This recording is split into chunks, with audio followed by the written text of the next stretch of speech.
Hey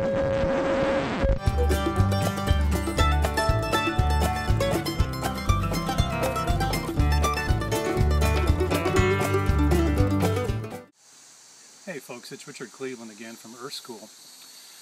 So Darrell's been with us now for a couple days. He showed up a few mornings ago. I don't even know how he found my house once again. But Stacy and I decide we're going to take him on a little foraging trip today. I know he knows some stuff about the woods, but I want to kind of get a feel for what he knows. So we're going to go out to one of our favorite places and look for some mushrooms. In particular, the area we're going to, we found some golden chanterelles last year. And then we'll probably go and look for some bone set at another one of our places. And be on the lookout, I think, for some passion flower as well. So anyway, it should be fun. Stay tuned. Oh, hey Darrell, check this out. This is what we're looking for. These are, you know what these are? Oh yeah, yellow Chanties. I've been eating them my whole life. I don't eat bugs. You said yeller Chanties? Yeller Chanties. Well, I guess that's what you know them as. These are golden chanterelles, so you've eaten these. Very impressive. So anyway, this is what we're going to be looking for, as you already know, so I don't have to tell you much more about that. And we're going to go ahead and pluck these and put them in some paper. You know, it's important to put them in paper. You know that, right? Well, I never knew that. I guess that makes sense, putting them in paper and all. We just stick them in our pockets, you know. Yeah, this is a nice one, but it's a little bit dirty. So I think what we're going to do is we're going to have a separate paper bag for the kind of the sandy ones, and a separate paper bag, not plastic. You don't want them to sweat. For the cleaner ones, you could use a basket too if that's something that you had. So why don't we spread out and see what we can find? Okay. All right. Guess we better get looking then. You know, I think maybe we should go check out down there. It's like, oh, Darrell's found some. Hey, Richard, I found some. Oh, yeah, I think these are right here. Darrell, don't eat those. Get those down your mouth. Darrell, spit those out, man. Spit those out. What? What do you mean, spit them out?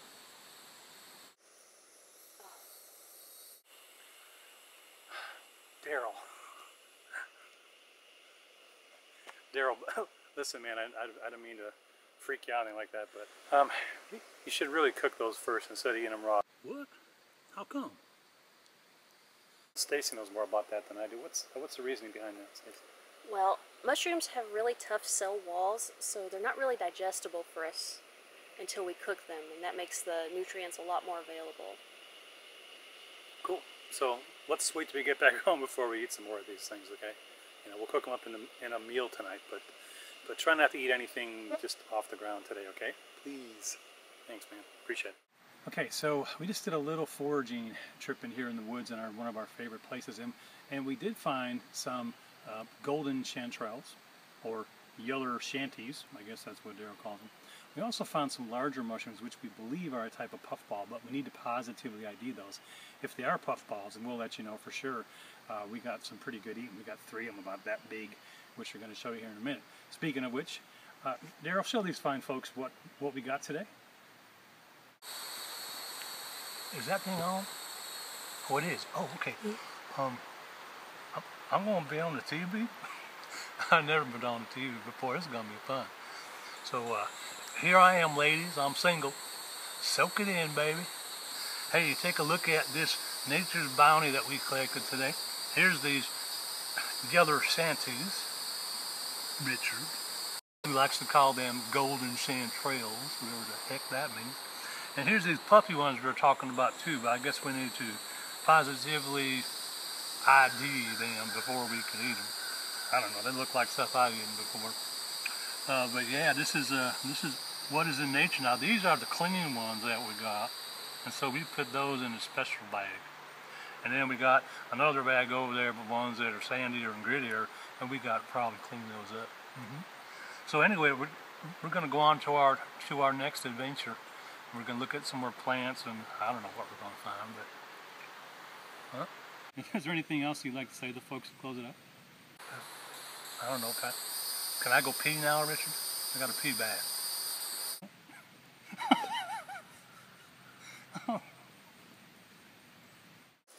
Hey, Stacy.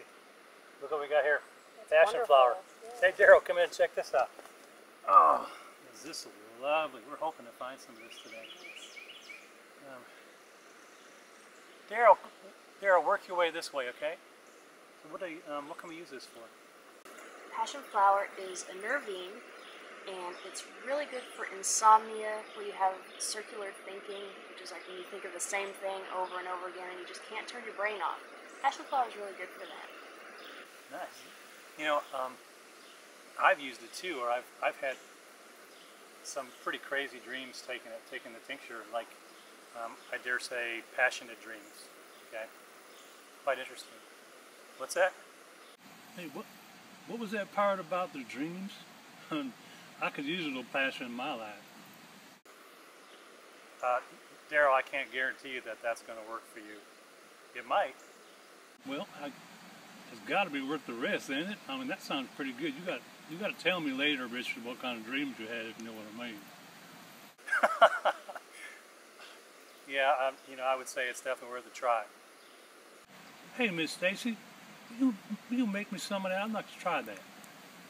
Sure, Darrell, I can make you some of this. It's certainly worth a try, Darrell. Why not? Well, we better get busy collecting some of this, huh? Yeah, I think we should.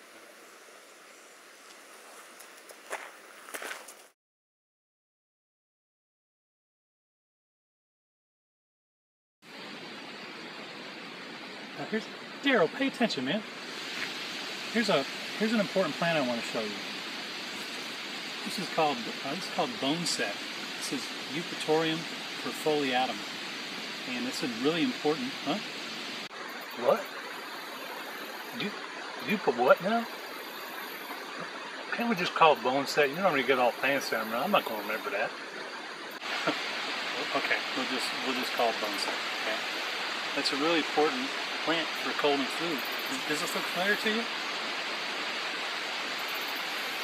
Well, you know, that doesn't surprise me. There's a good chance that your grandma and your grandpa knew about this stuff.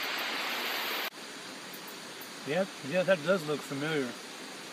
Pretty sure my grandma used to give him that when we start to feeling sick. She made us a tea, and it was really bitter. But it seemed to work. I mean, we didn't get sick too much. So anyway, if you take a look at this, this is pretty unique in that it looks like the stem grows up through these two opposite leaves, but actually they grow separate of each other, and then the base or basal part, the base of the leaves actually fuses together. And now these are just starting to go in the flower, so they might be a little bit early. There's a few over there behind you, Darrell, that I think we're going to collect, but we're going to have to come back and get this. So let's go take a look at those, okay?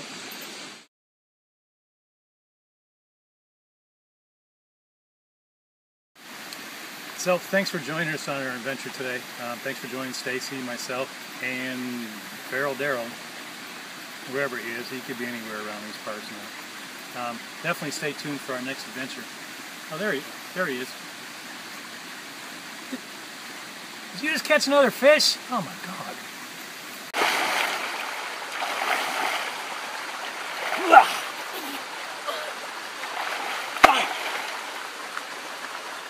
No, I missed him.